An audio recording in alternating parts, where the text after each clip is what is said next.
চট্টগ্রামের সীতাকুণ্ডে Bhatiary ship breaking ইয়ার্ডে বিষাক্ত গ্যাস লিকেজে ৮ শ্রমিকের মৃত্যু হয়েছে। এতে আহত হয়েছেন আরও কয়েকজন। সকালে ফেরদৌস স্টিল শিপ ব্রেকিং ইয়ার্ডে এ দুর্ঘটনা ঘটে। জানা যায়, হাউসকিপিং এর সময় ট্যাঙ্ক থেকে নির্গত গ্যাসে অজ্ঞান হয়ে পড়েন কর্মরত শ্রমিকেরা। পরে হাসপাতালে তাদের ৮ জনকে মৃত ঘোষণা করেন চিকিৎসক। চট্টগ্রাম থেকে সুমন কুমারদের প্রতিবেদন, জানাচ্ছেন মিশাল বিনতে আনোয়ার।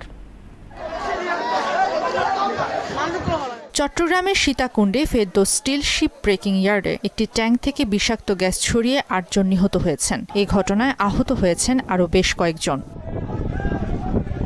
প্রত্যক্ষদর্শীরা জানান, শুক্রবার সকালে ওই ইয়ার্ডে কাটার জন্য রাখা একটি পুরনো জাহাজে হাউসকিপিং এর সময় হঠাৎ একটি গোপন ট্যাঙ্ক থেকে বিষাক্ত গ্যাস নির্গত হতে শুরু করলে মুহূর্তেই বিষক্রিয়া অজ্ঞান হয়ে পড়েন কর্মরত শ্রমিকরা। জাহাজের ভিতরে এরকম রুমের সাইডে এরকম ট্যাঙ্কি আছে, ট্যাঙ্কি হোল করে দিচ্ছে, আর ওই সম্পূর্ণ রুমে যা ছিল ওইটা গ্যাস গরম আছে। সবাই কাজ করতে করতে পামরুমের ওখানে যে গ্যাস আছে ওটা বলতে পারে না কাটারম্যান। বিষাক্ত গ্যাসটা ঢাকনা খোলা মাত্রই গ্যাস ছড়িয়ে পড়িয়া সবার অবস্থা খারাপ।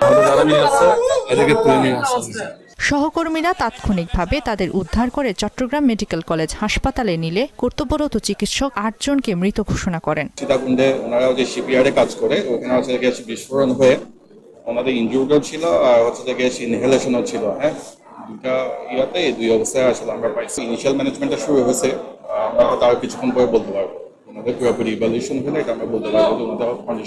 প্রাথমিক অনুসন্ধানে ফায়ার সার্ভিস বলছে, ট্যাঙ্কের বিষাক্ত গ্যাস ঠিকভাবে অপসারণ না করে কাজ শুরু করায় এই দুর্ঘটনা ঘটেছে। শ্রমিকরা যখন কাটতেছিল তখন এখানে আপনার ক্লোরিন গ্যাস অথবা কার্বন মনোক্সাইড গ্যাস, যেটা আমরা অত্যন্ত মারাত্মক বিষাক্ত গ্যাস, ওরা যখন এটা কাটতেছিল তখন এই গ্যাস আক্রান্ত হয়ে এই দুর্ঘটনা ঘটছে। এদিকে এই মৃত্যু সংবাদে স্বজনদের আহাজারিতে ভারী হয়ে ওঠে হাসপাতালের বাতাস।